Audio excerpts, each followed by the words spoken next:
Gihisgutan ang kaalam dinhi sa atong unang pagbasa nga importante kay siya nga mo'y atong ikuyog sa kinabuhi. Kay kung dili kuno ta magkuyog sa kaalam, maanam-anam gitag kahugno, maut-ot o maway kapuslanan ang atong kinabuhi. Nilingay mong tupad ing na kay kaalam o kadanghag.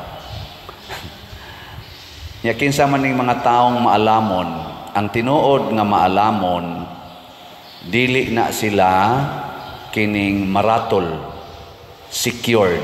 Mo nang matud pa sa unang pagbasa, kaalam sa to sila nga magtahod sa kaalam, maghatag sa matarong nga mga hukom.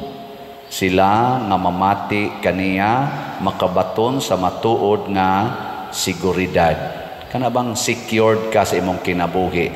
Mawa na ang mga ratol, kanang kasina, mga kahadlok, labaw na gyud ang kanang kasuko.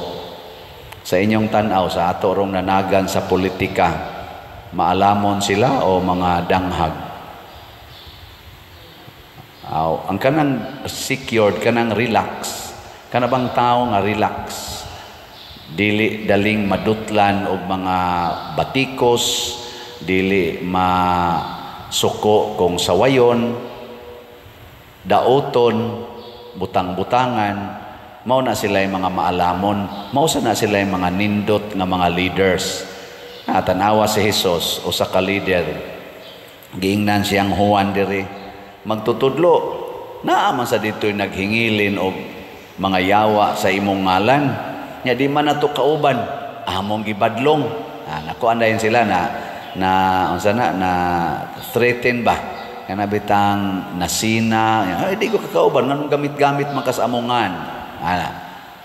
Unsa may tubag ni Hesus, ayaw siyag pagdid-i. Ninduta no kung ang ato ba mga political parties karon ba kaning nanagan, ang team Duterte, team Marcos, ano bitang pulo sila magbuhat og maayo. Nya why sinahay? Dili moingon ang pikas nga ayaw mo nila. Moingon sang pikas ayaw sad mo nila. Kanang maayong buhat mo'y himuon. Pero sa tinud-anay mga igsuon dinhi sa atong kinabuhi, basta magbuhat ganitag maayo, magkahiusa kita. Ang tinuod nga nagbuhat og maayo dili gyud makigkompetensya sa usag-usa. Kay kani manggong buhat nga maayo dili ni magkompetensyahay, magkauyon gini sila. Kinsa ra man gyud magkabangi ang buhat nga maayo ug ang buhat nga dautan.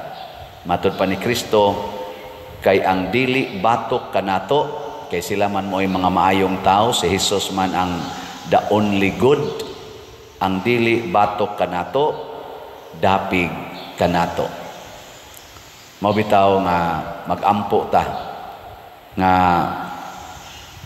kini bitang nahitabo sa atong nasod karon nga gubot kaayo nya gasto kay kwarta. Hurot na kuno na bangkaruta ng atong panudlanan sa kwartas nasod. Sige nalantag utang, siging utang. Ambot og asa kani padung ning atong nasod ug mao na lang gini. Nagpasabot lang gid ni siya nga daghan gyud mga buangon sa atong mga leaders sa nasod. Kay kun maayo pa ni silang atong mga leaders ug nindot pa ni sila mga leaders, naay kalambuan. Di na lang ta mo pinpoint og kinsay mga buangon aning atong mga leaders. Basta klaro kay na maut-ut gani matud pa diri na ay daghan nga way kaalam. Kay kani manggong kaalam, the true wisdom belongs to God.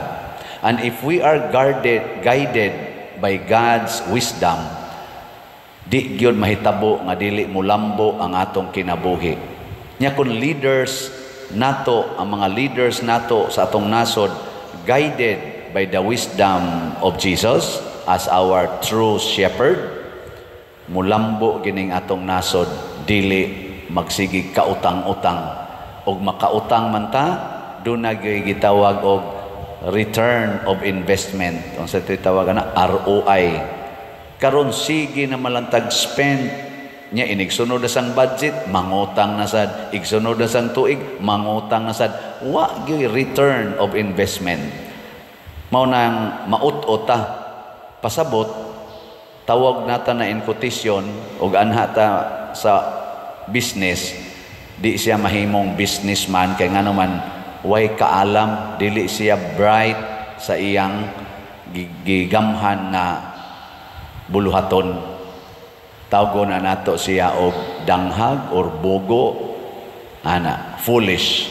Mao tong do natay gitawag og 10 virgins, 5 are foolish, bogo, danghag, 5 are wise. Maura to sila'y nakaabot gyud ngadto sa langit. Matud pas tubag nato sa Salmo, o Ginoo, dako ang kalinaw nila nga nahigugma sa imong balaod. Ikonobe, huna-huna ako noron sa imong kinabuhi. Unsang balaura ang imong gisunod? Balaod sa Ginoo o balaod sa tao? Kung balaod ganis Ginoo, dako ang kalinaw, naay kalinaw. Unya kay nagubot marong atong nasod, gubot man kay na sila diyang atong mga congressmen, mga senador, inig-eleksyon, gubot man kay ta, gasunod tas balaod nga way klaro. Balaod sa tao. Ang balaod sa tao is always centered on the person, sa magbabalaod. Mo nang matod pa nila kini kunong ato mga balaod labi na dinis Pilipinas nakasintro ra gyud sa magbabalaod nya. Sila ra say mag-usab-usab, sila ra sad mo'y mo adjust nya. Kada kuno balaod na adjud kuno nay kanang sana exit nila ba aron og magbayulit sila anang ilang balaod, dali kay sila makaikyas. Sila ra sang naghimos balaod ang maghimo anang exit. Kamo nalay discovery ana, mao man kuno nay tinuod. Di gid na mo na yung di gid mapriso ang lawyer dinis Pilipinas ba? Lisod kay mapriso. Ay ila istorya na nila. Kay kana kunong kada balaod naa ginay exit. Pero kita nga mga dili masters balaod, priso dayon. Kana mga pobre, priso dayon. Kay di man ta kita sa exit. Kay ilang sa nang tago-taguan, may man kay na sila ana. Aw nang iampo nato nga magsunod gid unta ang atong mga leaders ug kita mismo magsunod tas balaod sa Ginoo, kay dili lang kalinaw ang atong madawat kundili kalipay ug kalambuan. Naidaghang muanhin ako, uban magdepresyon na, ang uban ratol na kaayo. Usa ra gyud akong unang isulti, sunda gyud ang balaod sa Ginoo. Sama nang maputos nas utang, padir daghan na kay kog utang, nako ayaw pangutang. Mga matay mi padir nako, ay kamatay lang basta ay nagyog utang. Unsa pa man sa ato pa kung di na ka mangutang, ang sunod mahitabo makabayad jud ka sa imong utang. Di naman ka mangutang. Nya unsa may gisugo sa Ginoo, niingon dayang Ginoo nga pangayo, asa na pangutang kamo dili, pangayo. O na mangayo ka. Kauwaw sad pader, magpakauwaw ta kaysa magsupak tas Ginoo. Sa maragod anang usa ka asawa o usa ka bana, unsa may sugo sa Ginoo, pasaylua lang nagkapituan kapito. Nya moingon ding asawa, ha? Magmukha ko dinhing tanga, magsigi ko pasaylo anang iyang sigig pangabit dito, or ang bana ba kay mo, insulto mo sa nako, namabdos na siya sa iyang kabit, ako lang yapong dawaton. Dawata, kauwaw sa dana pader, madegraded masad ang akong pagkabana ana, ay padegrade lang. Si Kristo gani gibitay sa cross, okay raman.